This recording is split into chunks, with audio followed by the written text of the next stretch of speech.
Praise the Lord. हम आज बात करेंगे प्रभु का वचन सुनकर थरथराना, जो हम स्टार्ट कर चुके हैं। थोड़ा सा पिछोकड़ बैकग्राउंड बताऊंगा। यशाया नबी की किताब उसका 66 अध्याय 1 और 2 पद हमने पढ़ा था, जहां पे परमेश्वर खुद कहते हैं कि वो लोग जो मेरा वचन सुनकर थरथराते हैं, मैं उनकी तरफ गौर करता हूं, मैं उनकी तरफ ध्यान करता हूं। सुनिए क्या कहती है बाइबल। हाँ जी, एक और दो। हाँ जी, यहोवा यूं कहता है, यहोवा यूं कहता है, आकाश मेरा सिंहासन, आकाश मेरा सिंहासन और पृथ्वी मेरे चरणों और की पृथ्वी चौकी है। मेरे पैरों की चौकी है। हाँ जी, तुम मेरे लिए कैसा भवन बनाओगे? तुम मेरे लिए कैसा भवन बनाओगे, और मेरे विश्राम का कौन सा स्थान? और मेरे विश्राम का कौन सा स्थान होगा?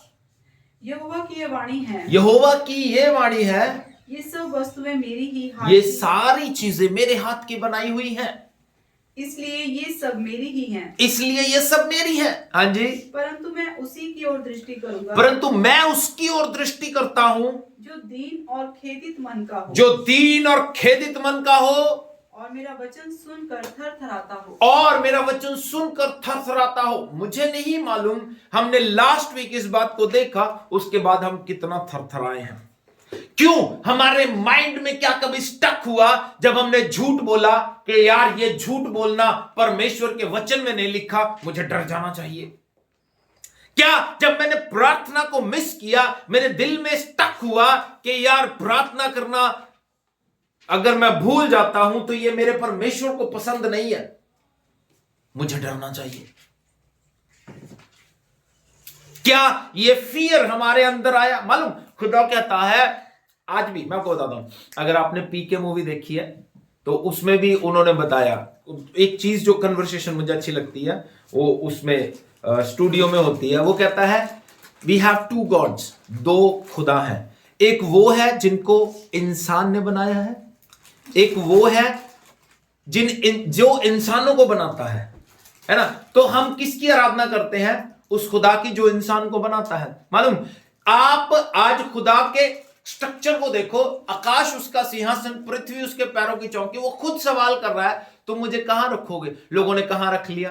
थोड़े छोटे से आले में, छोटे से मंदिर में, और आजकल एक कल्चर और चल रहा है, लेके घूमते रहते टोकरी में, विच इज नॉट राइट। लोग इस बात को समझते नहीं है, बट गॉड क्या चाहता है? गॉड चाहता है कि जैसा मेरा स्ट्रक्चर है वैसी मेरी रिस्पेक्ट हो। वो ये बता रहा है कि मैं आसमान पे बैठता हूं, पैर मेरे जमीन पे लगते हैं, इतना बड़ा मैं खुदा हूं, फिर भी मैं उसकी तरफ गौर करता हूं जो मेरा वचन सुन के थरथराता है। मैं एक बात बताता हूं आपको, आप किसी स्टार से मिलो, किसी स्टार से मिलो, तो कल मैं मिला था गुरचेत चित्रकार, फोटो खींचा मैंने उसके साथ। जब हम उनसे मिलते हैं तो मैंने उसको कहा कि हम ना अपनी फैमिली के साथ आपकी कॉमेडी मूवीज देखते हैं और एंजॉय करते हैं। उसका कोई रिएक्शन नहीं था। उसका मालूम क्यों रिएक्शन नहीं था? बताओ। क्योंकि वो ये चीजें करता है और वो बनाता ही इसलिए। अंडरस्टैंड? आप किसी स्टार से मिलो तो अगर आप उसको कहो कि आप बहुत बड़े स्टार हो, तो कोई फर्क वाली बात नहीं है, क्योंकि वो है। इसी तरह मेरी बात को समझने की कोशिश करो। लेकिन खुदा और दुनिया में फर्क कितना है? खुदा यही चीज बता रहा है, वो तो है ऑलरेडी, वो परमेश्वर है, वो सामर्थी है, वो आसमान पे बैठा है, लेकिन फिर भी कहता उसे जरूरत नहीं है हम लोगों की, नहीं उसे जरूरत, लेकिन वो फिर भी हमसे प्यार करता है। फिर भी कहता है मैं उसकी तरफ गौर करूंगा जो मेरा वचन सुन के थरथराता है। मेरी बात समझ आई जो मैं कहना चाह रहा हूं? आजकल तो किसी को भी किसी से कोई फर्क नहीं पड़ता। अगला कहता है मैं अपने घर में खुश हूं, तुम अपने घर में खुश हो। बात समझ रहे हो? लेकिन खुदा कहता है अगर तुम मुझसे नहीं डरते, मुझे उससे कोई फर्क नहीं पड़ता। बात समझना, भेद की बात बोल रहा हूं। अगर आप लोग खुदा से नहीं डरते, उससे खुदा को कोई फर्क किसको पड़ता है? ठीक है। लेकिन अगर खुदा से डरते हैं तो खुदा कहता है कुछ हिलजुल होती है, फिर कहता है मैं गौर करूंगा तुम्हारी तरफ, फिर कहता है मैं तुम्हारी सुनूंगा, फिर कहता है मैं तुम्हारी तरफ देखूंगा। तो आज हमें चाहिए कि हम, जैसे मैंने बताया था, दाऊद कहता है खुदा ने एक बार कहा, मैंने 2 बार सुना। वचन हमारे दिमाग में 2 बार बजना चाहिए। सुना एक बार, 2 बार स्टक किया। दाऊद ये कहता है, क्या कहता है? दाऊद ने क्या कहा? सामर्थ मेरा है। परमेश्वर क्या कहता है उसे? कहता, दाऊद कहता है मैंने, खुदा ने एक बार कहा और मैंने 2 बार सुना। क्या? सामर्थ मेरा है। खुदा की है पावर, खुदा की है सामर्थ। आप उसके वचन के अनुसार थरथराओ, ये बाइबल हमें बताती है। और मैंने बताया था भजन संहिता 138 में लिखा है कि वो अपने बड़े नाम से ज्यादा अपने वचन को इज्जत देता है। ये छोटा सा पिछोकड़ बता रहा हूं मैं आपको। वो अपने बड़े नाम से ज्यादा अपने वचन को इज्जत देता है। उसका रीजन ये है कि बाइबल बताती है यूहन्ना 1:14 में कि यीशु मसीह देहधारी होके आया, यानी वचन, बाइबल कहती है वचन देहधारी हुआ। वचन क्या हुआ? देहधारी हुआ। इसलिए बाइबल में लिखा है आदि में वचन था, वचन परमेश्वर के साथ था, वचन परमेश्वर था। वचन देहधारी हुआ, इट मीन्स के बिकेम गॉड। एक बात को समझना, जब हम वचन को आदर नहीं देते, जब हम वचन को इज्जत नहीं देते, तो क्या होता है? हम यीशु मसीह का निरादर कर रहे हैं। ये बातें हम सारी देख चुके हैं। और यीशु मसीह ने कहा यूहन्ना 14:15 और 23 में कि जो मुझसे प्यार करता है वो मेरे वचन को सुनता और मानता है। सिर्फ सुनना नहीं है, मानना भी है। सुनने वाली बहुत दुनिया है, सुनने वाली।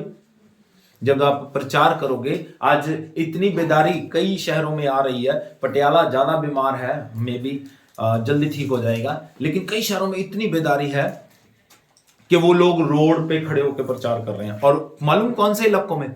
जहां पे उनको सताया जाता है, यूपी में, जहां पे पुलिस तक उनकी निगहबानी नहीं करती, पुलिस तक उनकी केयर नहीं करती। वो लोग माइक लेके रोड पे प्रचार कर रहे हैं, यीशु मसीह आपको बचा सकता है, अपने पापों से तौबा कर लो, ऊंची आवाज में। लेकिन हम अपने रिश्तेदारों को बताते हुए शर्माते हैं, हम अपने पड़ोसियों को बताते हुए शर्माते हैं कि यीशु के पास आ जाओ, यीशु के पास आ जाओ, इससे पहले कि तुम स्वर्ग जाने के लिए तैयार ना हो, इससे पहले कि तुम दुनिया छोड़ दो, स्वर्ग के लिए तैयार नहीं हुए हो, इससे पहले कि दुनिया को छोड़ो, यीशु के पास आ जाओ। हम अपने लोगों को बताने में शर्माते हैं।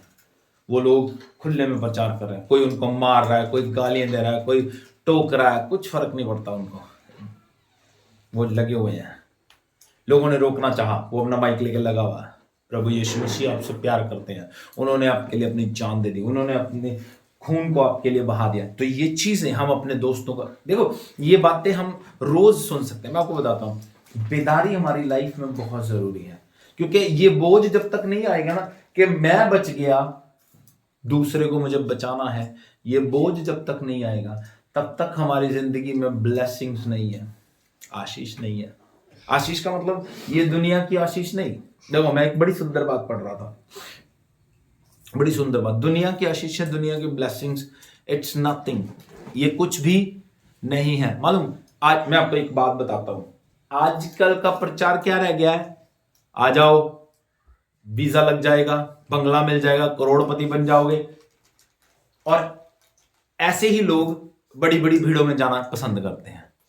एक बात इसके पीछे मैं बताता हूं, लालची लोग लालच की बातों के प्रचार के पीछे भागते हैं।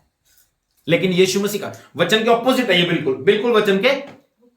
मैं आपको बताता हूं, वचन से साबित करता हूं, मैं वचन के बाहर नहीं करता। एक अमीर आदमी यीशु के पास आया, यीशु मसीह ने क्या कहा उसे? अपना सब कुछ बेच के गरीबों में दान कर दे। क्या समझ रहे हो? लेकिन हम क्या कह रहे हैं? यीशु के पास आ जाओ, मिल जाएगा। प्रभु कहता मेरे पास आओ, दे के आओ। दोनों ऑपोजिट चीजें हैं।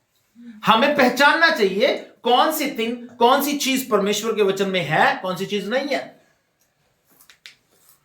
ये सारी बातें उल्टी हो रही हैं और लोग मान रहे हैं, फिर दे स्टिल क्लेमिंग कि वी आर क्रिश्चियन। आज उनके सपने हैं बंगला मिले बड़ा, लेकिन प्रभु कहता है बंगले की बात नहीं भैया, जो बंगला है उसे बेच, गरीबों में दान कर, फिर मेरे पीछे आ। तरीका तो ये, बाइबल क्या कहती है, वो उदास होके चला गया क्योंकि वो बहुत अमीर था, लिखा है बाइबल में।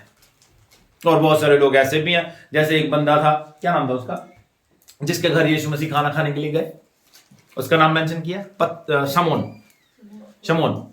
शमोन के घर गए, वो चुंगी लेने वालों का सरदार था, बाइबल बताती है। खाना खाने बैठे, एक स्त्री आई, रोने लगी, पैर पोंछने लगी यीशु मसीह के, यीशु मसीह, और वो सोचने लगा, बाइबल बताती है कि अगर ये नबी होता तो इसको पता होता है कि ये कैसी स्त्री इसको छू रही है।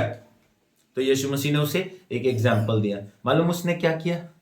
कहता प्रभु, शमोन जो बहुत 2 नंबर की कमाई कर करके पैसे कमा कमा के अमीर बना हुआ था, कहता प्रभु आज मैं अपनी आधी संपत्ति गरीबों में देता हूं, और आगे अगर किसी का धोखे से कुछ मारा है उसको 4 गुना करके वापस करता हूं। बाइबल का सिद्धांत तो ये बता रहा है, हाँ? लेकिन आज ऑपोजिट बातें हो रही हैं, आओ बंगला मिलेगा, आओ वीजा लगेगा, आओ करोड़पति बना देंगे तुम्हें। और जिनके वीजे 2 नंबर में लगवाए होंगे ना लोगों ने, अभी मालूम है 104 बंदे अमेरिका ने वापस भेज दिए। 400 हो गए,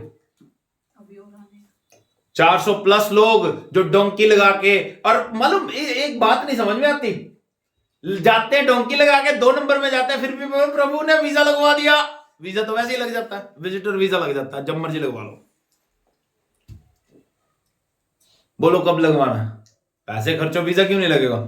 तुम विजिट करने जा रहे हो, इस बात का वीजा होता है, लेकिन वहीं पे रह जाते हैं 2 नंबर में, उन्होंने उठा के फेंक दिए। अब वो रो रहे हैं, मुझे हंसी आती है उन पे। क्यों रो रहे हो भाई? तुम चोरी छुपे उनके देश में घुसे हो, ठीक है? हमारा 50 लाख लग गया। किसने कहा था? 50 लाख लगा के, मैं आपको एक अच्छी बात बताता हूं, छोटे छोटे बच्चे सुनो ध्यान से। 50 लाख लगा के बाहर जाने की बजाय 10 लाख लगा के यूपीएससी की तैयारी कर लो, ऑफिसर बनोगे, 1.25 लाख 1.5 लाख रुपए सैलरी होगी। कौन सा इजी है?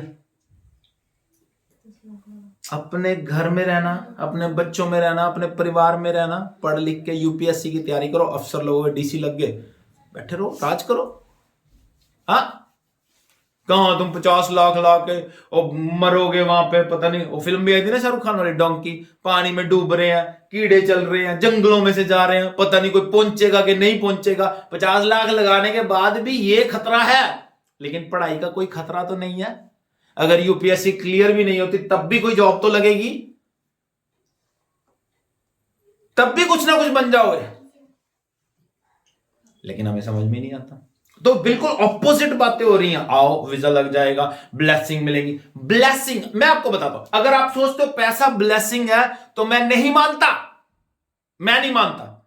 तो पैसा ब्लेसिंग नहीं है। ब्लेसिंग क्या है? प्रभु के साथ, उसके साथ एक रिश्ता निभाना। एक अमीर आदमी, बाइबल बताती है बहुत अमीर था, और बाइबल बताती है उसकी और ज्यादा संपत्ति होगी, और ज्यादा फसल होगी। तो वो रात को बैठा सोच रहा है, कहता मैं आज क्या करूंगा, इतनी संपत्ति आ गई, अब मैं अपनी कोठरियां बड़ी करूंगा, यहां पे सब कुछ रख के, और अपने शरीर, अपने आत्मा से कहूंगा, ए मेरे प्राण, ए मेरी जान, खा पी ऐश कर, तेरे पास बहुत वर्षों के लिए बहुत कुछ पड़ा है। बाइबल बताती है परमेश्वर ने उसको रात को दर्शन दिया कि आज रात को ही तेरा प्राण ले लिया जाएगा। फिर क्या करेगा?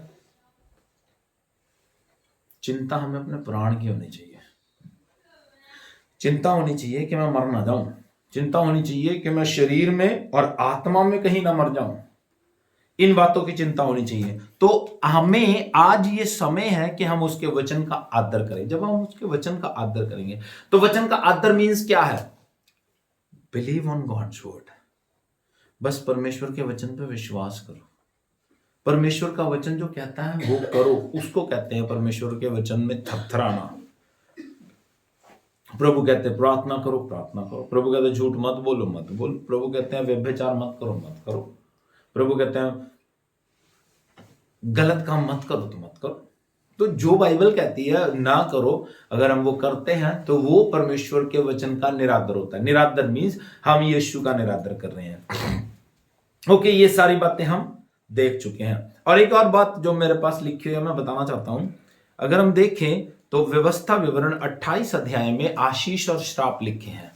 व्यवस्था विवरण 28 अध्याय 1 वचन से लेकर 14 वचन तक आशीष लिखी है, लेकिन 15 वचन से लेकर 68 वचन तक 68 वर्ष तक श्राप लिखे हैं। डिट्रोनॉमी, ठीक है। तो ये जो है 1 वचन से 14 वचन तक आशीष लिखी है और 15 वचन से 68 वर्ष तक श्राप लिखे हैं। और श्राप इतने खतरनाक हैं, इतने ज्यादा गंदे हैं कि हमारी जिंदगी नाश हो जाए। लेकिन जो आशीषें हैं वो थोड़ी हैं, लेकिन वो थोड़ी जो 14 वचन हैं वो बाकी के वचनों पे भारी पड़ जाते हैं, क्योंकि प्रभु का फेवर बहुत होता है। राइट? तो ये चीज हम देख चुके हैं। जल्दी से हम कुछ पॉइंट्स मैं आपको बताना चाहता हूं, जल्दी से बताऊंगा, सुनिएगा। क्या मिलता है जब हम प्रभु के वचन को आदर देते हैं, उसको इज्जत देते हैं? क्या मिलेगा हमें? है ना, एक सवाल आता है कि प्रभु मैं क्यों करूं, है ना।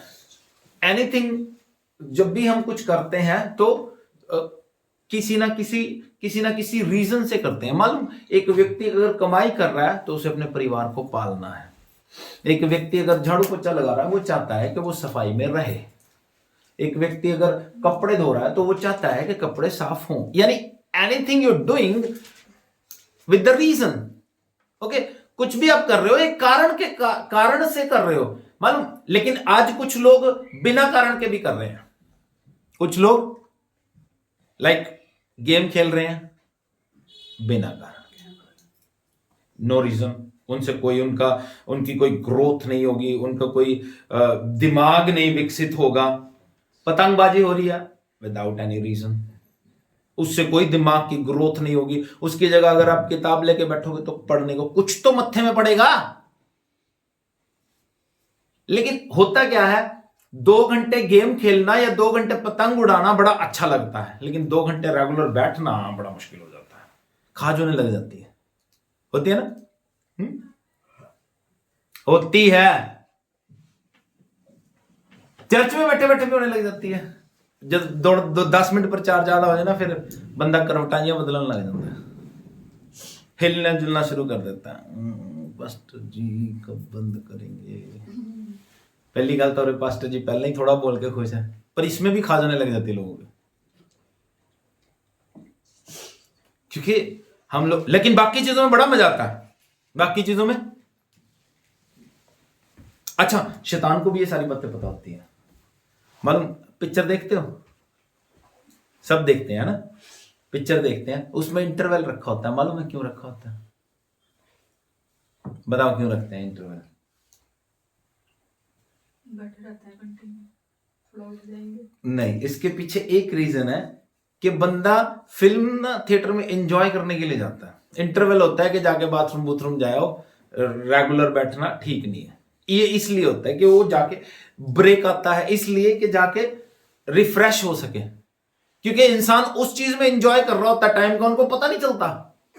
लेकिन चर्च में बड़ा पता चलता है। प्रभु की हुजूरी में बैठेंगे तो पता चलेगा। लेकिन है ना, कई बार प्रार्थना करता ना बंदा, उसे ऐसा लगता है 3 घंटे हो गए, लेकिन आंखें खोल के देखते हो हाले 5 मिनट ही हुए।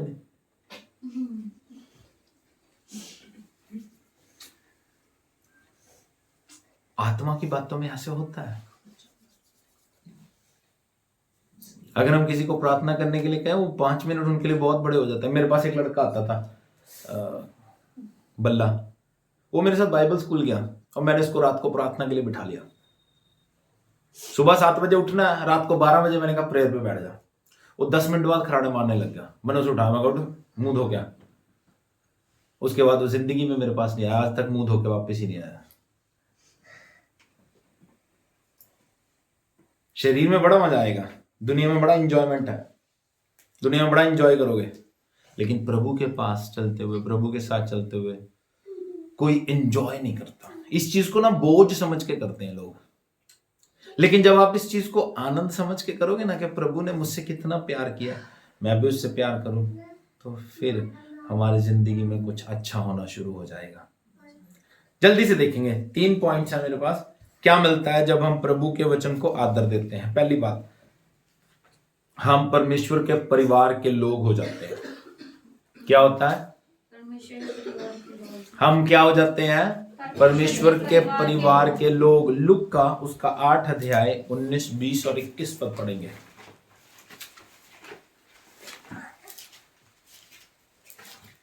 Thank you Jesus.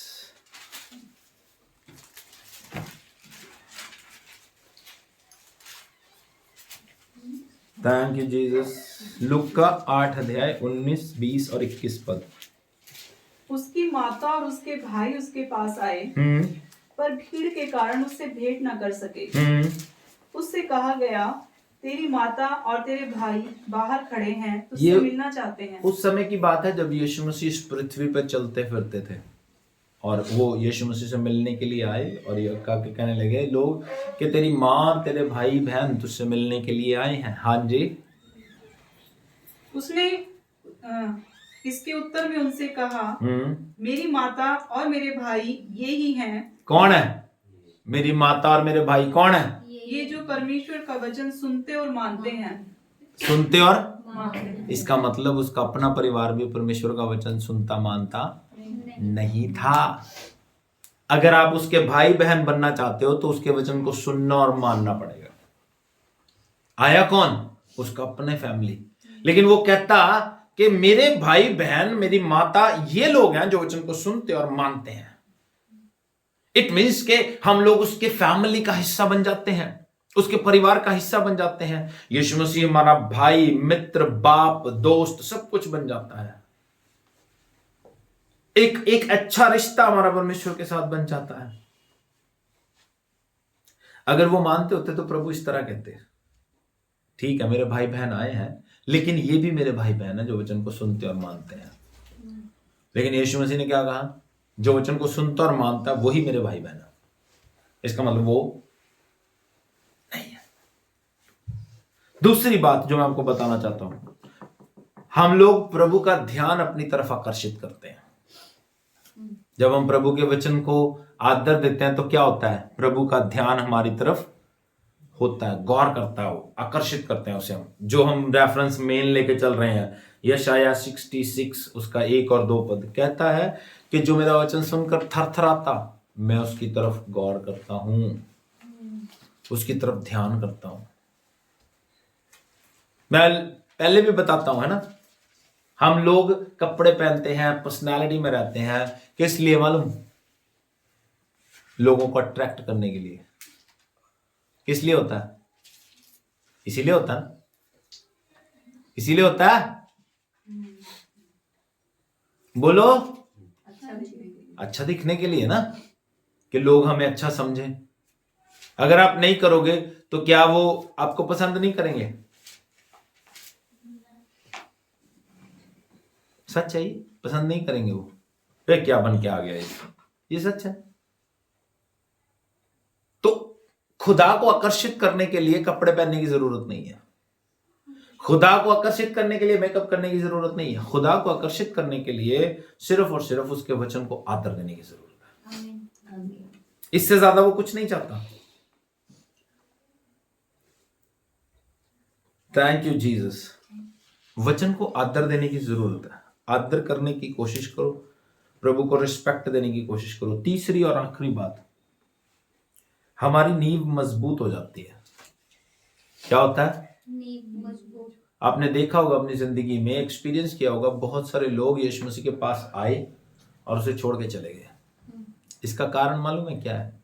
उन्होंने परमेश्वर के वचन को आदर नहीं दिया। वो उस भीड़ का हिस्सा थे जो वचन सुनते तो थे लेकिन मानते नहीं थे। बात समझ आ रही है?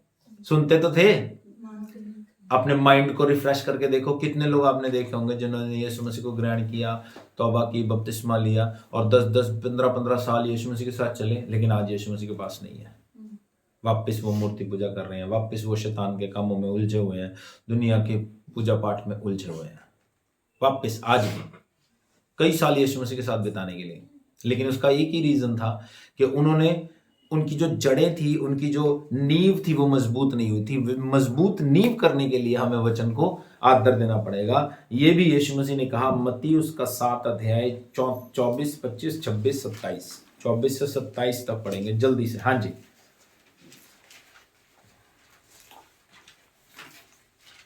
इसीलिए जो कोई मेरी ये बातें सुनकर उन्हें मानता है वह उस बुद्धिमान मनुष्य के समान ठहरेगा जिसने अपना घर चट्टान पर बनाया। किसके कारण? किसके समान ठहरेगा? जिसने अपना घर चट्टान। बुद्धिमान नहीं, बुद्धिमान। बुद्धिमान कौन है? अपना घर जिसने घर चट्टान। ना नींव ना, पढ़ो दोबारा। इसलिए जो कोई मेरी ये बातें सुनकर उन्हें मानता है वह उस बुद्धिमान मनुष्य के समान ठहरेगा। ओके, अब बताओ बुद्धिमान कौन है? जो सुनकर मानता है। जो सुनकर मानता है। सुनकर मानता है। बुद्धिमान कौन बनेगा? जो सुनकर इसके ऑपोजिट मूर्ख कौन है? मूर्ख कौन है? जो नहीं मानता, नहीं, जो सुनता है उन पर जो सिर्फ सुनता है, चलता नहीं उनको, जो सिर्फ। सुनता है। आज कलीसिया में बुद्धिमान ज्यादा है कि मूर्ख ज्यादा है? मूर्ख कितने हैं मूर्ख? जा ओके, रेशो के अकॉर्डिंग 100 में से कितने मूर्ख होंगे? 70, 80 नहीं, 90 90 कह सकते हैं। 90 मूर्ख मिलेंगे, 10 होंगे जो वचन को सुनकर मानते हैं। ओके, फिर वो 10 भीड़ में मिलेंगे कि किसी सेपरेट चर्च में मिलेंगे? हाँ, सेपरेट ही मिलेंगे, वो भीड़ में नहीं मिलेंगे। मैंने पहले भी बताया था ना, भीड़ यीशु मसीह के साथ चलती थी, आशीष सड़क पे किनारे बैठा भिखारी ले जाता था। सच। भीड़ यीशु मसीह के साथ चलती थी, आशीष वो पेड़ में बैठा नाटा ले जाता था। भीड़ यीशु मसीह के साथ हमें सिर्फ इतना करने की जरूरत है कि हम उसके वचन को आदर दें। प्रभु कहता है, जो वचन सुनकर मानता वो उस बुद्धिमान मनुष्य के समान है जिसने अपनी नींव चट्टान पर डाली। मानो आप घर बनाते हो तो एक जमीन खोदते हैं, उसकी नींव मजबूत करते हैं, इसीलिए आज तक ये घर गिरते नहीं है। लेकिन बाइबल कहती है, अगर रेत पे ऊपर से क्यों नहीं बना लेते तुम? क्यों मिट्टी के ऊपर से घर क्यों नहीं बनाते? कल को मिट्टी जगह बनाएगी, नीचे से वो घर कहीं का कहीं पहुंच जाएगा, टूट जाएगा। यही चीज बाइबल में लिखी है। हाँ जी। और मैं वर्षा और बाढ़ें आई और आंधियां चली और उस घर से टकराई, फिर भी वह नहीं गिरा।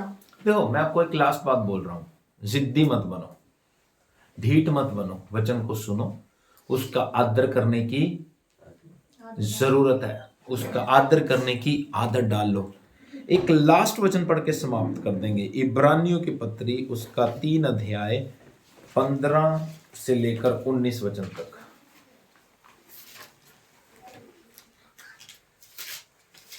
बस लास्ट वचन पढ़ के समाप्त कर देंगे। वचन को आदर दें, वचन को रिस्पेक्ट दें और अपनी जिंदगी में आशीषित होते चले जाएं। इब्रानियों 3 अध्याय 15 से 19 तक। हाँ जी। जैसे कहा जाता है, यदि आज तुम उसका शब्द सुनो, यदि तुम आज उसका शब्द सुनो तो अपने मनों को कठोर ना करो। अपने मनों को कठोर ना करो। शब्द, वचन, परमेश्वर का वचन सुनो, उसके शब्द सुनो तो अपने मनों को कठोर मत करो। हाँ जी। जैसा कि क्रोध दिलाने के समय किया था। कैसे, कब किया था? क्रोध दिलाने के समय। हाँ जी। भला किन लोगों ने सुनकर भी क्रोध दिलाया। किन लोगों ने सुनकर भी क्रोध दिलाया? मालूम, बताओ ये सुनने वाले कौन थे? इजराइली। कौन से इजराइली? कौन से इजराइली? जिनको मिस्र से छुड़ाया गया था। सुन रहे हैं, चमत्कार देख रहे हैं, फिर भी ढीठ है। 10 बीमारियां जो मिस्रियों पे पड़ी उन्होंने अपनी आंखों से देखी हैं। कितना बड़ा मिरेकल था कि उनका, मिस्रियों का पानी खून बन गया, ये पानी पी रहे हैं। लेकिन उसके बावजूद ऐसे निर्बुद्धि थे, देख के भी सुन के भी अनजान बने रहे, परमेश्वर को क्रोध दिलाते रहे। क्रोध दिलाने वाले कौन होते हैं? जो वचन सुनकर मानते नहीं हैं। हाँ जी। क्या हम सबने नहीं जो मूसा के द्वारा मिस्र से निकाले थे? क्लियर है? हाँ जी। किसने क्रोध दिलाया? उन सब ने। कितना कितना टाइम लग गया उनको? 40 साल। 40। भूल भुलैया में घूमते रहे, जंगल में ही घूमते रहे, जंगल से बाहर निकलने का रास्ता ही नहीं मिला। हाँ जी, क्या उन्हीं से नहीं जिन्होंने पाप किया हाँ जी। और उनके शव जंगल में पड़े रहे? क्या हो गया? उनकी लाशें जंगल में ही रहेगी। हाँ जी। और उसने किन से शपथ खाई? किन से शपथ खाई, कसम खाई? कि तुम मेरे विश्राम में प्रवेश करने तुम ना मेरे पाओगे। विश्राम में प्रवेश नहीं करोगे। क्या केवल उनसे नहीं जिन्होंने आज्ञा ना मानी? किन से? जिन्होंने आज्ञा नहीं मानी। देखो, बाइबल हमें सब कुछ बता रही है, लेकिन क्या फिर भी हमारे अंदर कोई डर आता है? मालूम सबसे बड़ा अफसोस हमें कब होगा? मालूम कब होगा? जब हम अपने साथ वाले को स्वर्ग में जाते देखेंगे एंड विल एक्सपेक्ट कि अब मेरा नंबर आएगा, लेकिन देयर इज नो नंबर। हाँ, कोई नंबर नहीं होगा। मैंने बताया ना, एक निग्रो की मूवी है ब्लैक रैप्चर, पता नहीं संडे, पता नहीं रैप्चर। बच्चे उनके आपस में फोन पे लगे होते हैं, है ना, सुबह चर्च जाने के लिए कहते हैं माँ बाप, वो बातें करते रहते हैं, चर्च जाते ही नहीं। उन्होंने उसमें दिखाया शाम तक माँ बाप चर्च में से घर नहीं आते, पता चलता है रैप्चर हो गया। बच्चे घर पे रह गए, तौबा नहीं की थी, जिंदगी नहीं बचाई थी, रैप्चर में गए नहीं, माँ बाप को ढूंढ रहे हैं, कपड़े मिले हैं वहां पे। आपने कई बार वीडियो स्क्रॉल करते हुए देखा होगा, एक वीडियो आती है, वो उस फिल्म का वीडियो है, गाना चल रहा होता है और कपड़े गायब हो जाते हैं, बंदे गायब हो जाते हैं, कपड़े गिर जाते हैं। वो उस फिल्म का, मूवी का सीन है। तो उन्होंने बताया रैप्चर जब होगा तब हमें दुख होगा, हम एक्सपेक्ट करेंगे, क्योंकि हम पता कौन है, वो भीड़ का हिस्सा है। मैं भी यीशु मसीह का हूं, मैं भी यीशु मसीह का हूं। यीशु मसीह कहता है मेरा वो है जो मेरा वचन सुनता और मानता है। हम कहेंगे प्रभु प्रभु प्रभु, कहेगा मैं तेरे को नहीं जानता। साथ वाला जो नहीं कह रहा होगा ना प्रभु प्रभु, उसको कहेगा ये बंदा छुप के मेरे वचन को मानता रहता था, इसको ले लो। बाइबल कहती है छांगी होएगी। बाइबल कहती है फरिश्ते इस कोने से लेकर उस कोने तक छांटेंगे, जो उसके लोग हैं उनको उठा के ले जाएंगे। तो respect the word of God. आज से प्रभु के डर में जियो और उसका आदर करने की आदत डालो। प्रभु के खौफ में जियो, इन वचनों के अनुसार जियो। प्रभु आपको आशीष दे।